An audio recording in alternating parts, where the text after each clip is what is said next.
You are watching GPTV, the most informative channel.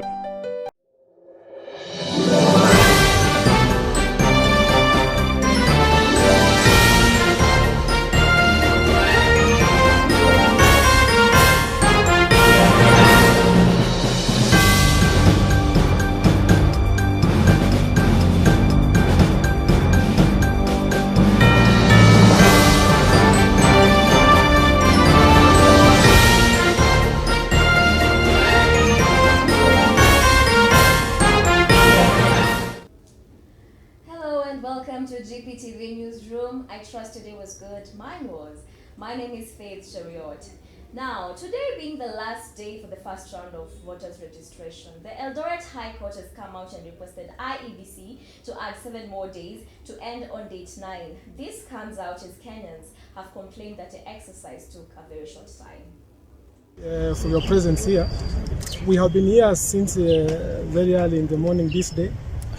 We had filed a petition which was filed under certificate of urgency, and we were seeking some orders to prohibit IBC not to close the mass voter registration that is due to end tomorrow. And now we are so happy. My client is so happy that at least the court has been kind enough to give a prohibitory order against IBC not to close its exercise of mass voter registration that was due to end tomorrow.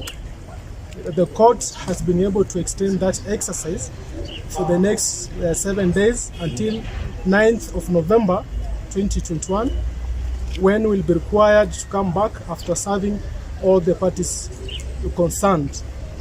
The judge, Justice Cheruiyot, agreed with our views that so far the IBC has not been able to meet its target of 4.5 people that it was targeting to register, and it has only been able to register around 760,000. So the judge recommended that, or rather has recommended that it's in the public interest that the exercise continues pending the hearing and determination of our application and also the petition, which are now due for hearing on 9th of November 2021. And well, I think we want to inform the chairman of IBC, Wafula Chebukati, that please be aware that there's an order of the court prohibiting you to end the exercise. So continue with the exercise. We are going to serve you with this court order. We are going to serve you with the court documents, whereby we'll be expected to come back in court on 9th of November 2021.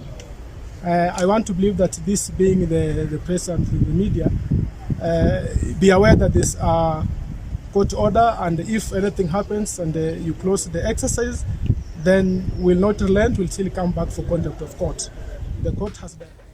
So now that gives us a chance to go back to the streets and get registered, right? It's a nice thing that has come out. Anyway, now, as various UDA leaders continue criticizing President Kenyatta on his statement of not letting thieves take after his government when his term ends, Mugirango South MP Silvana Sosoro has asked the president to stop with the too much threats and instead focus on trying to deal with corrupt leaders. Juzi tumesikia Mheshimiwa Uhuru Kenyatta rais wetu akisema ya kwamba hata ruhusu sijui akina nani atiwezi wakuwe president wa Kenya. Mimi nataka niambie Mheshimiwa Uhuru Kenyatta kwa heshima kubwa, yeye tu ndiye alisema ya kwamba anajua bilioni 2 zinapotea Kenya hii kila siku, na yeye ndio president. Ako na askari, ako na kila mtu, ako na NIS, ako na kila kitu ya security. Kama anajua mwizi ni nani ambaye anasimama kiti, aenda amshike ampeleke kotini, kwa sababu yeye ndio president. Lakini sisi tunajua wezi ni akina nani. Hii serikali ya handshake, pesa ya COVID ilipotea na KEMSA, na tunajua wezi ni kina nani. Hatujaona hata mmoja akishikwa. Si mnajua namna hiyo? Kama President Uhuru Kenyatta anataka kutemu wezi Kenya hii, atumie security agencies. Sio maneno ya kushika kidosoro na kuweka hapa Keroka. Hata mkitushika mara 100 mimi na support huyu muungwana my friend. Hata mkitushika mara 100 mimi na support huyu muungwana my friend. Hata mkituweka nini, sisi tuna support huyu jamaa. Kisimu na support huyu.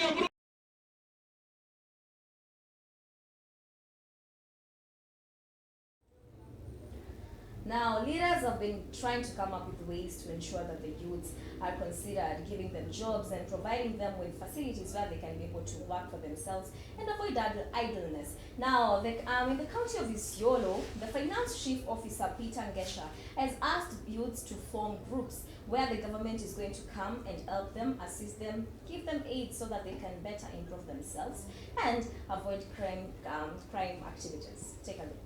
Kuja pamoja wanaweza kuwa na effect na maisha yao. Wakikuja pamoja wanaweza kuweza kusaidiana na hata kuweza kuepukana na maneno ya radicalization hata ama drug abuse, na saa hii watoto yetu ama vijana wetu watakuwa na maisha bora. Kwa hivyo ili kuwaleta pamoja, tukiwaleta pamoja tunajua at least wataendelea vizuri, lakini kama wako huko nje hawakuna kuwahusisha na wengine wako na mashida, there are a lot of opportunities, lakini haziwezi kufaidi mtu akiwa peke yake. Mtu akiwa peke yake kusema ukweli hatasaidika, lakini vijana wakijiunga pamoja, we have serikali, tuko na serikali kuu, tuko na serikali ya county ambayo iko na vigezo muhimu ambao wanaweza saidika, na kuna NGOs ambazo zinaweza wasaidia, lakini haitasaidia mtu mmoja, itasaidia group ambayo imejiorganize ambayo. Now to matters FGM, where still in Isiolo County, Dr. Ahmed has come out and asked women to be frontliners in fighting against the FGM. In this, he also suggests that women can still come up with projects that are still going to develop our country economically. Sisi watu wafugaji, jamii ya wafugaji kutoka kaunti hii, mimi najua sisi ndio kwanza kwa kimila yetu, wamama ni kazi yao ni kukaa tu nyumbani, hawatambuliki sana. Hiyo maneno tunataka tu reverse. Wamama wanaweza fanya kazi yoyote wanaume wanaweza fanya. Kweli ama rongo? Kabisa, lazima mtoke mbele, mchukue nafasi yenu. Wale watu bado wanasumbuana hapa, nyinyi ndio mnafaa kuwa kwa forefront kupigana na hii kimila ambayo ni kimila duni ambayo haisaidii. Hii kimila inafaa kuisha. Zamani mimi nakumbuka wamama ndio wanasukuma morans, warriors kwenda kupigana. Kweli ama rongo? Paka mko na special song mnawaimbia paka ile wale. So politicians are still trying to choose the parties of their own choice, and Wandani MP Danson Mashako has asked residents not to be intimidated by the hustler narrative and instead following the President Kenyatta's footsteps. Na wakasema kwamba kitu kile kizuri wanasema wao wameleta. Kile kinasemekana kwamba ni kibaya according to them wanajitenga. Wananchi wangu sitaki tudanganye. Sasa tufanye nini? Tudanganye. Walikuja wakasema ati wameleta contract. Na mimi na wewe tunajua. Rais Uhuru Kenyatta anajua. Huyu aliyesema hiyo hata hajui contract alikuja vipi hapa. Ure. Utasiwadanganya hapa undani. Ati utapatiwa sijui, wanasema wheelbarrow. Let's be careful my people. Let us be. Sisi na watu wangu. Na mimi tutaketi ama tutaketi? Tutaketi. We are waiting for the signal. We are waiting for what? Tunangoja nini? Signal. Hiyo signal ikija mimi nitawaletea hapa. Mimi nitakuwa champion number 1 wa ile signal Uhuru Kenyatta. So now, after President Kenyatta remarks on not allowing thieves to take after his government, now the church leaders from Murang'a County have also come out and they're supporting Kenyans on not to choose dishonest leaders. They have asked Kenyans to also pray to God to give them leaders who are going to support them financially, economically, and improve their lifestyles. Those people who only wait for people to add value and they come to seek, they come to consume what other people have labored so much. And in this country, we are praying that God may give us leaders who will add value, but who will not be parasites. So that when ordinary Christians labor so much in their tea, in their coffee, in their dairy, in their farming, in their hustling, that the government and the leaders will help those people to move from one level to another in progression. But it will be very unfortunate if we get leaders who will make us like slaves. We labor so much, but they become parasites to consume what other people who have been doing a lot. Now to a sad story of an accident that happened along the Nairobi-Nakuru highway. 3 people have been reported dead. It is alleged that the accident involved a personal car and also a matatu, and that the matatu tried to overtake and instead ended up hitting the personal car. The injured are still receiving medical assistance in the hospital.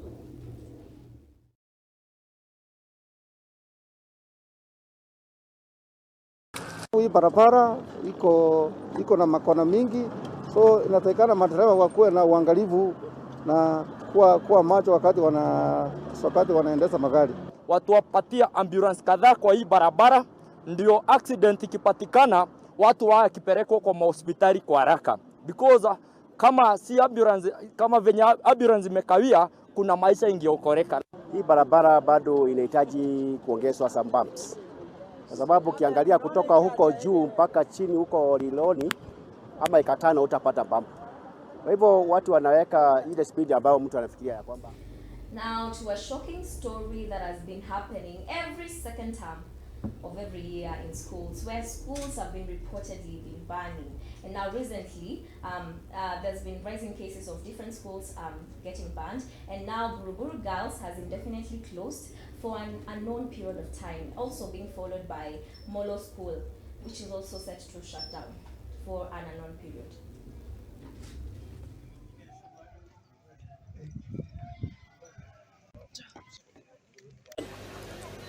We gave them the kids, we entrusted them with the kids, but what they've showed us is like they don't care about our kids. We as parents are so mad about it, but at times you call the administration, no one picks the phone.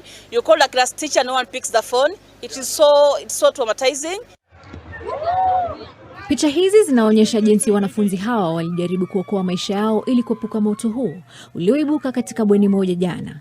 Domi hili ambayo ilipata janga hilo ni mahali ambapo binti yangu anakuwa. Basi nashukuru kwanza Mungu yuko salama, ingawaje katika hiyo kibiko waliumia wanafunzi kadhaa wachache, rafiki za binti yangu, lakini kwa sasa wako katika stable condition. Kwa hiyo namshukuru Mungu sana. Ripoti zinasema kuwa walioko hospitalini sasa wako hali sawa, huku wanafunzi 59 walikuwa wakipokea matibabu hadi leo asubuhi katika hospitali ya Metropolitan. Wazazi sasa wanaitaka shule hiyo kutoa taarifa kamili kuhusu tukio hilo wanalodai lilipuuzwa na usimamizi wa shule hiyo. Afisa msimamizi wa polisi eneo hilo Francis Kamau alisema kuwa uchunguzi bado unaendelea, huku mwenyekiti wa bodi ya shule hiyo akisema kuwa hatua itachukuliwa kwa wanafunzi watakaopatikana kuhusika na mkasa huu. Helen Aura, NTV.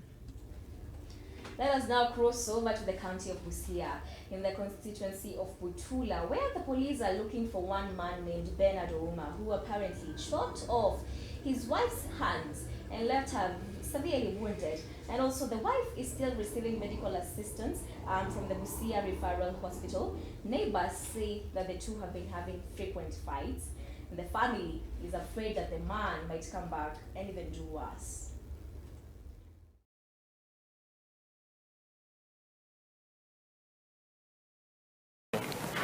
Na sisi tulikuwa tunaomba serikali na polisi kwa jumla, huyu mtu akonran na anaweza rudi kufanya mambo madhara kwa hiyo boma. Hata wale watoto wenye wamebaki wako hatarini. Kini musike aoneko vile uchungu ambao huyu mtoto ameona. Kwa maana jana tulikuwa niko nyumbani nasikia nduru. Kwa maana vile nikimbia nikienda napata huyu mtoto ameanguka. Ana mikono imekatwa. Sasa tukaanza kutafuta gari. Nilimpata huwa naona, lakini fahamu imepotea.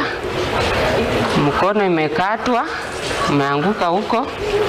Mkono mwingine umekatwa mara mbili ikakatika, lakini So different groups are still being registered in the country.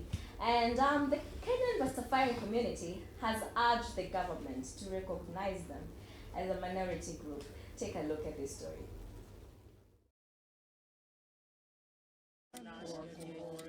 Asante kitu kidogo. Asante.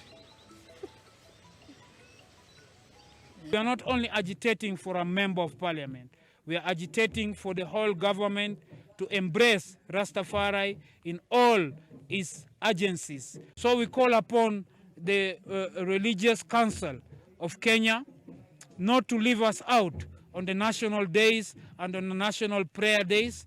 We call upon the Presidential Advisory Commission also to include us on the elders of the people that advise the president and the nation on the way forward. We call upon the Ministry of Education also not to discriminate against the Rastafari culture. So when they are writing the new syllabus, Rastafari culture also. So we still remember the time they came out and asked for weed to be legalized.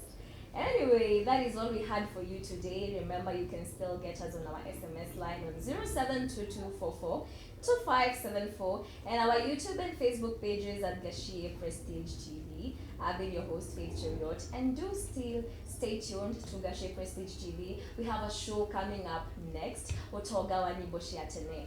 Don't miss it. Good night.